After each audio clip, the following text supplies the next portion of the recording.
If you think your pension is safe, think again. Big changes are coming, and they could hit your wallet harder than you expect.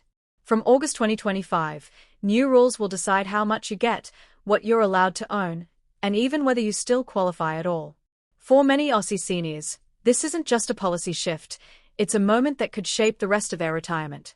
But here's the good news. We are breaking it down for you in plain, simple language, so you can protect your income, avoid nasty surprises, and make the most of every single dollar you've earned. The countdown is already on. The government has locked in fresh pension payment rates, adjusted income and asset limits, and introduced new conditions for eligibility. On the surface, these updates might look like small tweaks. But when you add them up, they could be the difference between living comfortably and struggling to pay the bills. And with living costs in Australia still rising faster than most pensions, every cent matters. So, before these rules take effect, it's worth knowing exactly what's changing and how you can prepare yourself or help someone you care about. Starting from the 20th of August 2025, the single full-age pension rate will increase by $32.50 per fortnight, bringing the total to $1,164.60, including all supplements. For couples, the full combined rate will rise by $49 per fortnight to the same $1,164.60 figure per person. At first glance, that might sound like great news. But these increases come hand in hand with adjustments to income and asset tests. For some seniors, this means a slightly better payment. For others, it could mean a reduced pension or even losing eligibility entirely. That's why it's important to look beyond the headline numbers and understand the fine print. The income test has always been a key part of pension eligibility. Under the new rules, a single person can now earn up to $212 per fortnight before their payment starts to go down. That's a jump from the old $204 limit. Couples will be able to earn $374 combined before any reduction kicks in, up from $360. Above these amounts, your pension will drop by 50 cents for every extra dollar you earn. While this offers a little more breathing room for part-time workers or those with small investments, it's still not enough to keep pace with today's high costs. The asset test changes will also have a big impact. For single homeowners, the maximum you can hold in assets without losing part of your pension will rise to $437,500, up from $431,750. For couples, the new limit will be $656,500, an increase from $651,500. Non-homeowners will see similar rises, with singles allowed up to $528,500 and couples up to $686,500. These adjustments reflect inflation, but rising house prices and savings returns mean many retirees could still be pushed just over the limit. Even being slightly above could cost you hundreds of dollars every fortnight. Financial assets such as term deposits and shares will still be assessed using deeming rates. The lower deeming rate will remain at 0.25% for balances up to $60,400 for singles and $100,200 for couples. However, the upper deeming rate for amounts above these thresholds will drop from 2.25% to 2.0%. While this could mean a few extra dollars for some pensioners, it's not a game changer. In the current cost of living crisis, every dollar helps, but the reality is that this change will have only a small impact for most seniors. A bigger shift is coming for superannuation. If you're over the pension age and still have money in an accumulation account, it may now be counted in your asset test. Previously, it was mostly ignored.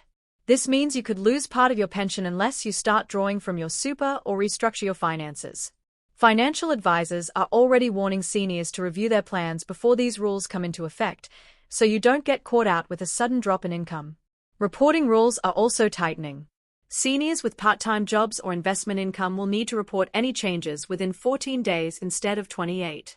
If you don't, you could be overpaid and forced to pay money back, or underpaid and left short until it's fixed. For older Australians not confident with online systems, this could cause real stress. The government says there will be more help available, but whether that help is easy to access remains to be seen. These pension changes are landing at a time when costs keep climbing. Electricity, groceries, rent, and medical bills are eating into fixed incomes faster than ever. For seniors relying mainly on the pension, and that's over 60% of retirees in Australia, even small adjustments can have a big impact on daily life. It's not just about numbers.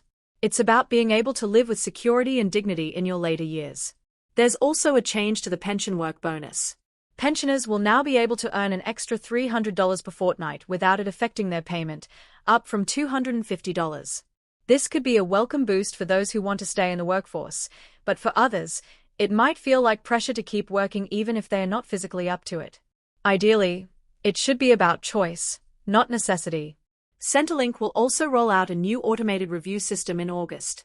This will flag pension accounts for reassessment if it detects unusual activity, like large bank deposits or property value changes. While it's meant to reduce fraud, it could also lead to innocent people being reviewed unnecessarily. The stress of dealing with these checks can be significant, especially for those with health or memory issues.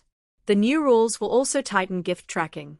At present, you can give away up to $10,000 in a year or $30,000 over 5 years without it affecting your pension. From August, compliance checks will be stricter, making it harder for seniors to help children or grandchildren financially without risking a pension cut.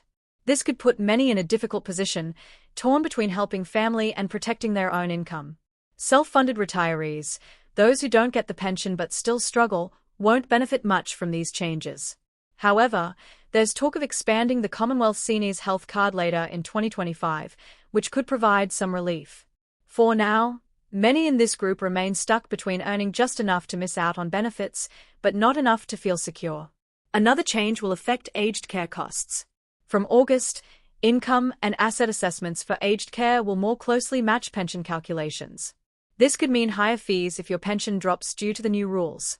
For anyone thinking about aged care in the future, it's important to understand this link so you can plan ahead. So what can you do right now? Review your pension situation, check your income and assets against the new limits, and consider talking to a financial counselor. Make sure your reporting is up to date, keep records of all transactions, and be aware of the gifting rules. If you're unsure about anything, contact Centrelink directly rather than guessing. Don't forget, these August 2025 changes are part of a bigger reform push that's likely to continue into 2026. That means more updates, more adjustments, and possibly more surprises. By keeping informed now, you can make better decisions for your future. If you know someone who could be affected, share this information with them. The worst thing you can do is wait until it's too late. Retirement should be a time to relax and enjoy life, not worry about unexpected cuts or complications. With the right knowledge and preparation, you can face these changes confidently. And remember, you're not alone. There are resources, advisors, and support networks out there to help. The more you know, the better your chances of keeping your pension safe and your retirement secure. Stay informed, stay prepared, and most importantly, stay in control of your future.